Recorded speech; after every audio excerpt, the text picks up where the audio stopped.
Hello, everybody. I'm Sam Menser with the Chattanooga Public Library. I work as a recording studio instructor downtown at the main branch. I want to pick up where I left off before and talk about EQ, equalizers, and sort of compare and contrast the two most popular processors that you're going to come across in regards to EQ.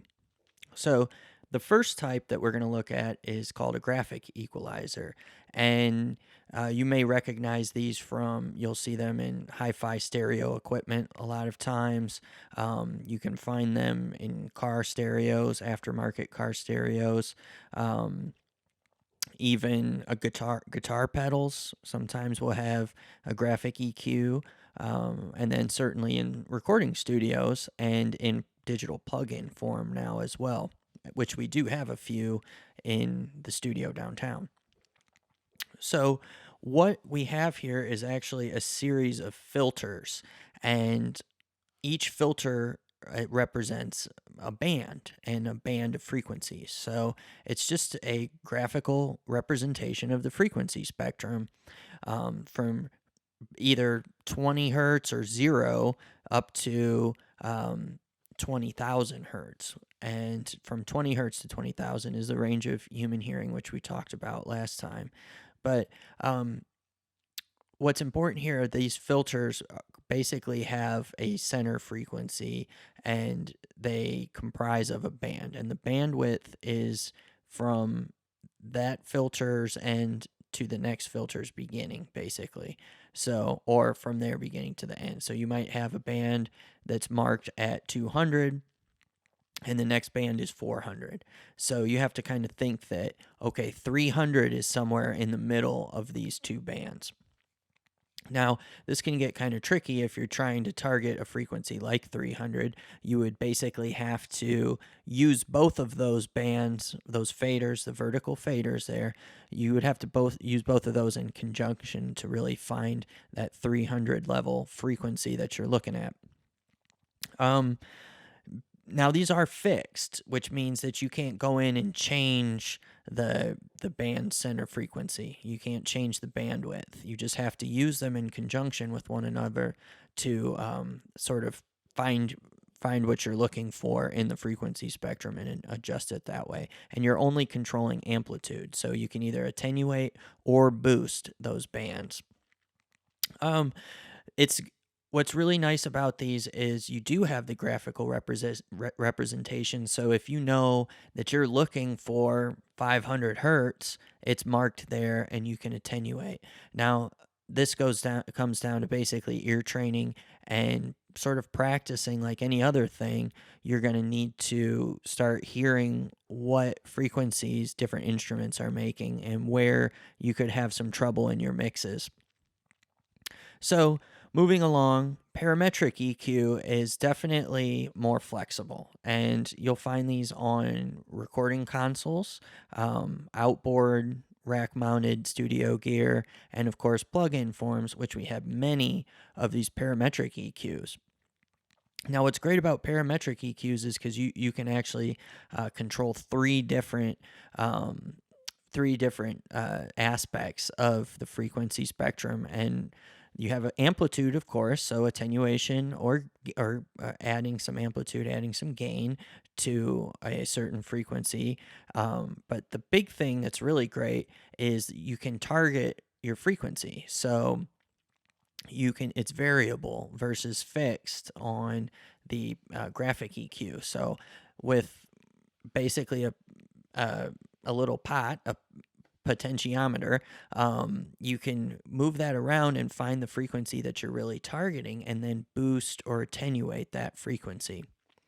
Another thing that's great is that you can actually change how wide the bandwidth is, which is with the Q function, and that's short for quality factor. So the more Q you're adding, the higher the Q, the more narrow the band becomes. And the lower the Q, the wider the band becomes. So you have control over how wide of a frequency range you want to control as well, or affect as well, I should say. This is a much more flexible EQ to use, and I think that you'll find this is sort of the go-to when you are sitting down, whether if you're new at this or if you've been doing it for a while. Just the flexibility, you can become more surgical when you're EQing, which is really what a lot of EQing is you're trying to change the sound for better, or for more of a constructive reason rather than a creative reason. But you can certainly use EQs to be creative as well. But most of the time, they're for a constructive or deconstructive reasoning. Now, what's great about nowadays is we have EQs that are parametric EQs that also have what's called a spectral analyzer in there. So it's different than a graphic EQ, but it is a graphic, technically, of the frequency spectrum, and it shows you in real time what's actually happening. It will show you the spikes on the frequency spectrum, as you can see here. Now, what's great about these EQs are you have this visual representation, so you can see in real time how you're affecting that signal that's coming through the EQ. Now, these EQs tend to be more pricey because you are getting a spectral analyzer within an EQ. FabFilter makes a great one. I love to use it all the time.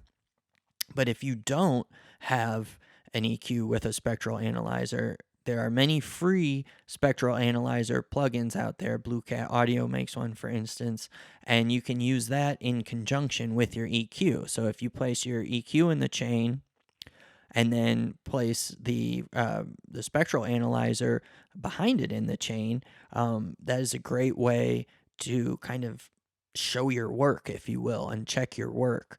And what I would encourage you to do is to do this and to see how you're affecting the signal on the frequency spectrum. But also, while you're doing that, practice hearing, because you might find yourself in certain situations where you don't have the help of a spectral analyzer and you're just going to have to use your ears. And ultimately, I trust my ears more than I trust my eyes when it comes to audio. So that's just some food for thought there, something to think about.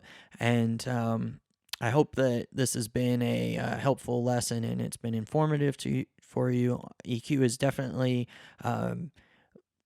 one of these effects that you can do more with than many other things. Like if I had a desert island, if only 3 choices to affect audio in mixing, I would have an EQ, I would have some sort of amplitude control and like a fader on a console, and then also the pan pots to change where the signal was in the stereo field. I think you can do more with those 3 processors than any other thing. So, um, I hope that this has been good for you, and I hope you learned something. All right, take care.